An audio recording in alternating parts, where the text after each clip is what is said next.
Barulho do motor da Fiat Toro 1.3 Flex Turbo, a causa está aqui na minha mão. Esses são os tuchos do motor T270 1.3 Flex Turbo.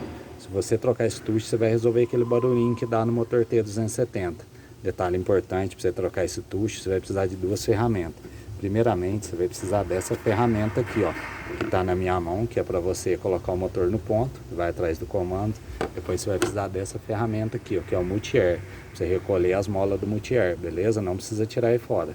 Recolheu as molas do multi-air aqui, ó, basta você soltar o comando, o comando vai levantar e você tem acesso aos tuchos ali embaixo, ali, os tuchos e o balancinho ali, ó. Vai ter um pouco de dificuldade? Vai, mas não precisa mexer na polia, nem arrancar a tampa dianteira, nem um ponto do carro, beleza? Fica a dica para vocês aí, o esticador lá embaixo não é de catraca, é mais fácil. Compra na Fiat os tuchos que você resolve esse problema. Tô trocando aqui os 8. Grande abraço aí, deixe seu like, assista nosso curso, valeu!